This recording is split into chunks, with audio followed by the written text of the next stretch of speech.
हिंदुस्तान में इस वक्त दो अलग अलग राह बने हुए हैं।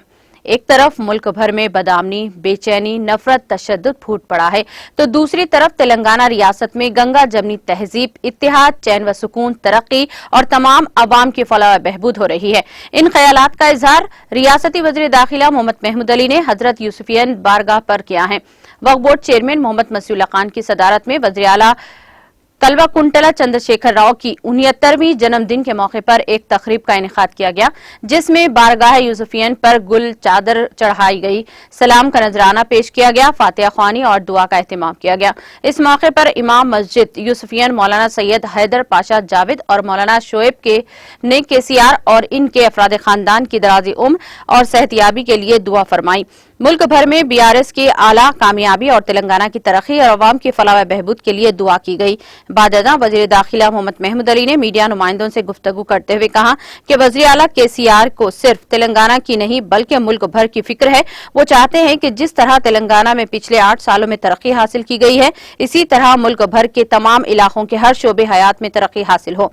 उन्होंने कहा कि केसीआर सिर्फ तेलंगाना की अवाम के चहीते नहीं है, बल्कि मुल्क भर के लोग इन्हें चाहते हैं और अवाम की ख्वाहिश है कि वो मुल्क की अमली सियासत में अपना किरदार अदा करें ताकि लोगों को तेलंगाना जैसी खुशियां नसीब हो। आगे कहा कि पिछले 8 सालों में तेलंगाना हुकूमत ने हर शोबे हयात में गैर मामूली तरक्की हासिल की है।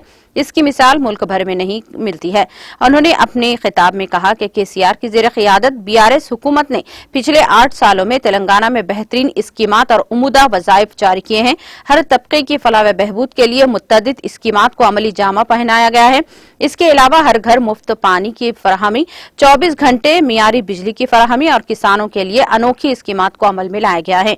वज़ीर दाखिला मोहम्मद महमूद अली ने दुआ फरमाई और ख्वाहिश की जाहिर की है कि केसीआर मरकजी हुकूमत में वज़ीर आज़म के ओहदे पर फाइज हों ताकि मुल्क के किसानों, गरीबों और जरूरतमंदों की जरूरतों को पूरा किया जा सके और मुल्क में इत्तेहाद, अमन व चैन, मोहब्बत और गंगा जमनी तहजीब को फर्क दिया जा सके।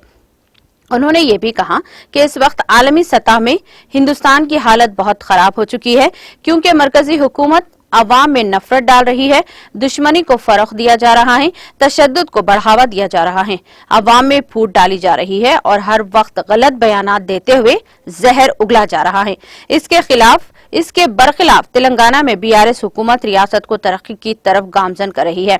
आज मुल्क में कोई मॉडल है तो वो सिर्फ और सिर्फ तेलंगाना मॉडल है। उन्होंने अवाम से अपील की है कि आने वाले दिनों में बीआरएस पार्टी का साथ देकर केसीआर को मरकजी हुकूमत में अहम किरदार अदा करने में साथ दें।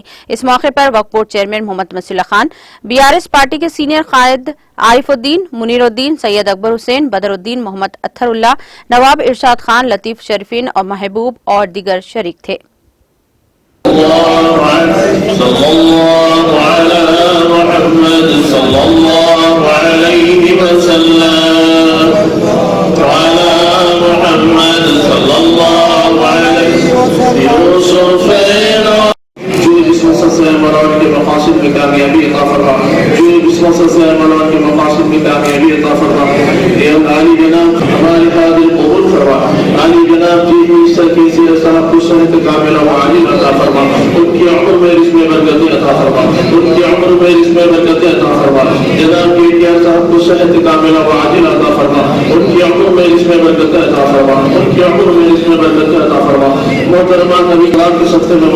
बीआरएस पार्टी को पूरे हिंदुस्तान में अच्छे से अच्छे अंदाज में कामयाबी अता फरमा, आने वाले इलेक्शन में अच्छे से अच्छे अंदाज में कामयाबी अता फरमा।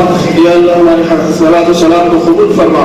तमाम हाज़िरीन की हिदायत मुखास वस्सलामु अलल मुरसलीन वल्हम्दुलिल्लाहि रब्बिल आलमीन। तेलंगाना अवाम के नहीं बल्कि सारे हिंदुस्तान के अवाम के हर दिल अजीज़ लीडर जो हमारे चीफ मिनिस्टर है कल्वाकुंतला चंद्रशेखर राव साहब 68 साल मुकम्मल होकर 79 साल में दाखिल हुए। उनकी यूम पैदाइश पर जनाब मसीउल्लाह खान साहब वक्फ बोर्ड चेयरमैन की सदारत में और हमारे टीआरएस के कई कायदीन, हमारे मुनीर भाई है, बदर भाई है, आरिफ भाई है, अरशद भाई है, अकबर भाई है, बहुत से लीडर हमारे टीआरएस के दरगाह यूसुफियन शरीफन पर हाजिर हुए और ख़ास तौर पर वहाँ पर दुआ करवाई गई। इसलिए दुआ करवाई गई कि सारे हिंदुस्तान को इस वक्त केसीआर साहब की ज़रूरत है।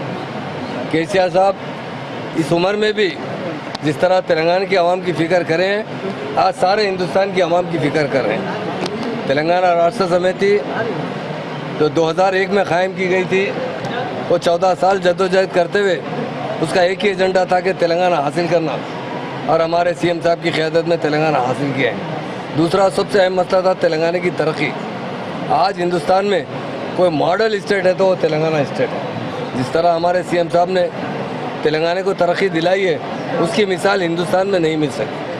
ہر شعبے حیات میں ہماری اسٹیٹ ہندوستان میں نمبر 1 اسٹیٹ کی طرح کام کرے گی۔ ہندوستان کے اندر جو آج کے حالات ہیں، اور اگر آپ تلنگانہ میں دیکھیں گے، یہاں گنگا جمنا تہذیب ہے، پیار و محبت ہے، خوشحالی ہے۔ آج ہندوستان میں ہر طرف فرقہ پرستی چل رہی ہے۔ جو بھی حکومتیں کر رہے ہیں، ان کا ایجنڈا تو ہندوستان کی ترقی نہیں ہے، بلکہ لوگوں میں پھوٹ ڈالنا ہے، آپس میں تقسیم کرنا ہے۔ ہمارے سی ایم صاحب کا جو ایجنڈا ہے، ہندوستان کی عوام کی ترقی دلانا، ہندوستان کا پانی کسانوں کو مہیا کرنا، ہر شعبے حیات میں جس طرح تلنگانہ اسٹیٹ پاور میں سرپرست ہے، فارمرز کے لیے ریتو بندھو ریتو بیمہ اسکیم لائی گئی ہے، اور جو بے سہارا لوگوں کے لیے پینشن اسکیم ہے، 200 سے 2016 روپے دیے جا رہے ہیں۔ سنگل وومن کو پینشن دیا جا رہا ہے، بیڑی ورکرز کو پینشن دیا جا رہا ہے، کڈنی جس کے فیل ہو رہے ہیں جنہیں ڈیلائسس دیا جا رہا ہے انہیں پینشن دیا جا رہا ہے۔ ایسے خوشحال اسٹیٹ کو دیکھ کر جب ہندوستان کو دیکھا جاتا ہے تو جو بی جے پی حکومت کر رہی ہے، آج ہندوستان سارے ورلڈ میں سب سے بیکورڈ کنٹری ہوتے جا رہا ہے۔ آج ہم لوگ جو بنگلہ دیش سری لنکا سے بھی پیچھے جا چکے ہیں، اس لیے آج یہاں گڑ گڑا کر دعا کی گئی ہے اللہ تعالیٰ KCR صاحب کو طاقت دے، صحت دے، تندرستی دے۔ اور آج جو یہاں کے چیف منسٹر ہے، کل وہ ہندوستان کے پرائم منسٹر بننا بول کر یہاں دعا کی گئی ہے۔ ہمیں امید ہے دیکھتے ہوئے تلنگانہ کی عوام ہمارے سی ایم صاحب کو اس مرتبہ جتنی میجارٹی ہے اس سے زیادہ میجارٹی سے جتائے گا۔ مجھے پوری یقین ہے کہ KCR صاحب بھاری میجارٹی سے جیت کر یہاں بھی حکومت بنائیں گے اور دلی جا کر پارلیمنٹ میں بھی اپنے میجارٹی BRS اپنے امیدوار کھڑا کرے گی۔ ڈیفینیٹ بہت سے ایسا ہے امیدوار تو ٹھہرائے گی، وہاں کے لوگوں کو ٹھہرائے گی۔ اور یہ آگے ہم سی ایم صاحب پالیسی جو بنا رہے ہیں، صاحب کا 2 مقصد ہے کہ ہندوستان کا جو پانی ہے، جس طرح کے تلنگانہ کے کسانوں کو پانی مل رہا ہے، سارے ہندوستان کے کسانوں کو پانی ملنا چاہیے۔ سارے ہندوستان کے کسانوں کو ریتو بندھو ریتو بیمہ اسکیم ملنا چاہیے۔ سارے ہندوستان میں آسرا اسکیم کی طرح سارے غریبوں کو اچھی سے اچھی مدد ہونا چاہیے۔ کڈنی پیشنٹ ہو یا کسی قسم کے بیمار ہے، ان کی اچھی سے اچھی حکومت سے سپورٹ ہونا چاہیے۔ سی ایم صاحب کی جو پالیسی سب سے اہم ہے وہ گنگا جمنا تہذیب ہے، پیار و محبت ہے۔ یقیناً اسی کے لیے سی ایم صاحب کوشش کر رہے ہیں۔ اللہ تعالیٰ سے دعا کرتے ہیں اللہ تعالیٰ انہیں کامیابی عطا فرمائے۔